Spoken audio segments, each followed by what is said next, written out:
Hey there, welcome to the Greater You. Good to see you guys today. So we're going to jump in here. Go ahead and like and subscribe. Of course, we like to put that out at the very beginning. This video is going to be on service, which is one of our 7 categories of well-being that we touch on quite a bit and have found it to be a very big area for improving well-being. So let's go ahead and show you what we've got on the docket today.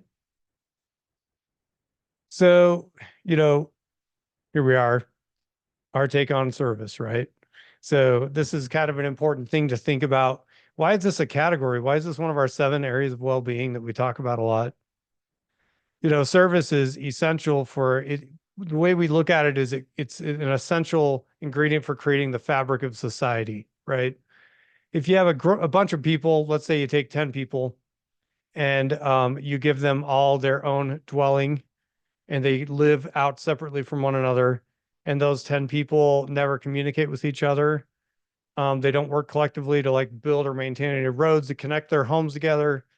They don't share any of their resources with one another. They only subsist off of whatever they can grow in their own backyard. Um, you know, that community of people, maybe a couple of them will survive. A bunch of them probably would fail. So there's a lack of fabric there. There's a lack of connectivity.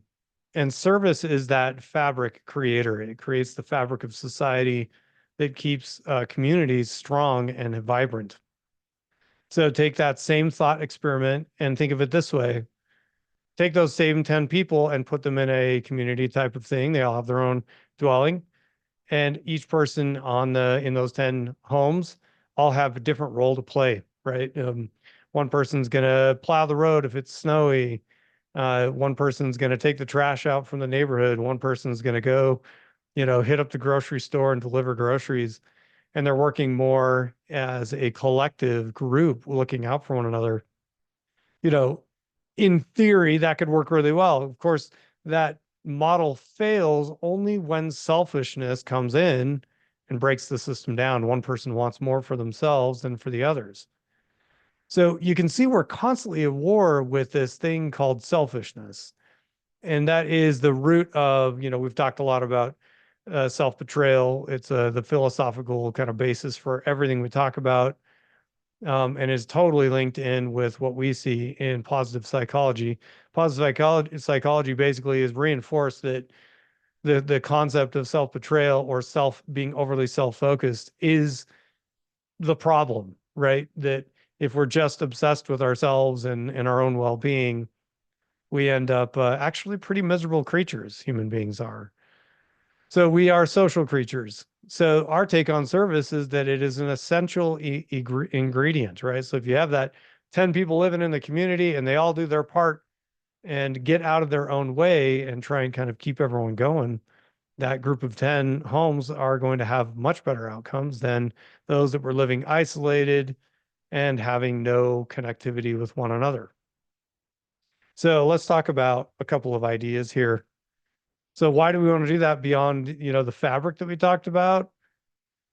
Well, it does connect us to them too, right? Like, if you do something kind for your neighbor, they're going to probably remember you more likely and even remember your name more likely and would be there for you when you're in your time of need. Think about how many times people in your life have been there for you and then you were there for them. So there's this paying it forward idea that seems to happen, right? We talked even at the beginning here, that second point, lending a hand builds societal connectivity and that fabric. If people are serving each other and helping each other out, it creates camaraderie and collective, you know, um, communication and connections with one another that makes us move away from othering people and helps us to see their humanity. And then, of course, the research has shown that both those that are served and those that do the serving get a lasting boost in their well-being. People that do like Rotary and other charities and other things like that and causes, they feel united with those they're serving with and those that they serve. And it's an awesome experience for people. So ways to serve, just to throw a few ideas out there. This is not a comprehensive full list, but it's definitely a starter for you to think about, volunteering locally, is something we can all do in our home communities, correct? So we can do that.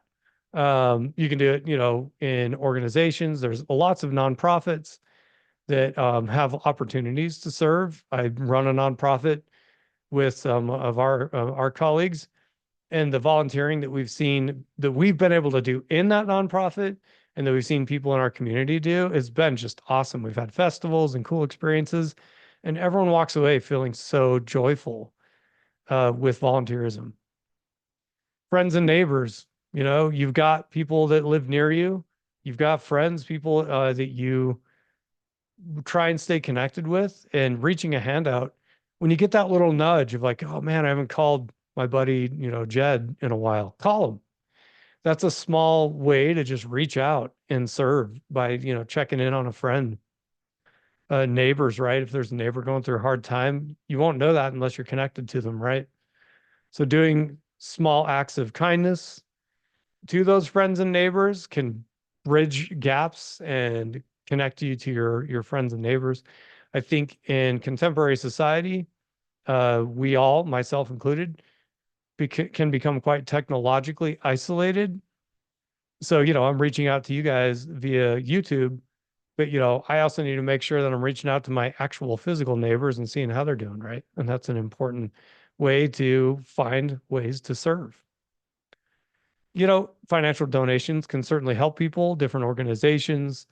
You feel great when you do it. Sponsoring people that are needing education or whatever it is, those opportunities that come up for people, it's just amazing. It's fantastic. And it builds, the well-being of those served and those that are serving.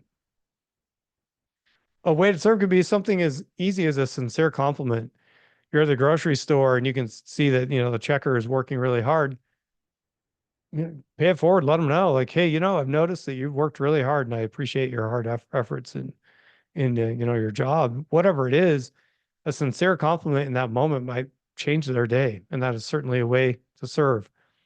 Clearly being a listening ear for your friends and family and neighbors, coworkers, taking some time out of your day to just hear what's going on in people's lives can be a really great act of service.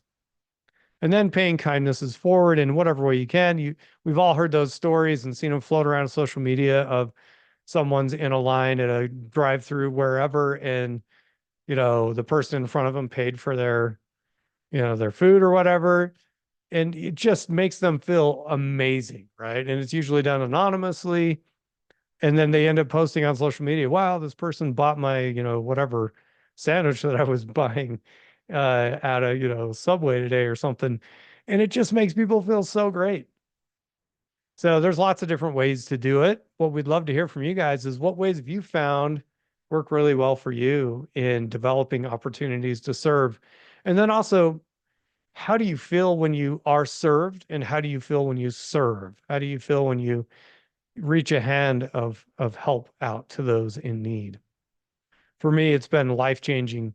The martial arts school that we work in is a nonprofit, and the opportunities we've had to help people in the community at different times and do different activities, just some of the greatest moments. Those are just a few. I mean, you can do it through your local church, right? You can do it through community organizations that are seeking to help eradicate homelessness. You can serve in a soup kitchen. I know I've done, it's so great when you do that. It's so fun, right? It's so cool to actually reach out and do that. You think about it, but actually do it, right? The soup kitchen or whatever it is, donating food to your local food bank, blood drives. There's so many ways. And I promise you're going to feel great when you do it. And it's going to help build that fabric of society to make our communities stronger. So those are some of the reasons and some of the ways that we at the Greater U recommend looking at service. Remember what the great Martin Seligman said recently when he was asked, if someone is feeling down in the dumps, what's the number one thing he recommends to start moving a person out of a depressed mindset? And he said, find someone to serve and go serve them. So positive psychology backs this up. Our experience in the Greater U backs this up, and we recommend and challenge each of you to go out and find someone to serve, even in the smallest of way, this very day. All right. Thank you so much. That is it for today's video. and we will be back with more content in the future. And if there are certain topics you'd like us to hit, of course, throw those in the comments or message us in our YouTube channel. Throw it in the comment section, and we will get videos made for any topic, because we have professionals on our team that can basically handle most things that life can throw at you. So take care, and we'll talk to you soon. Thank you.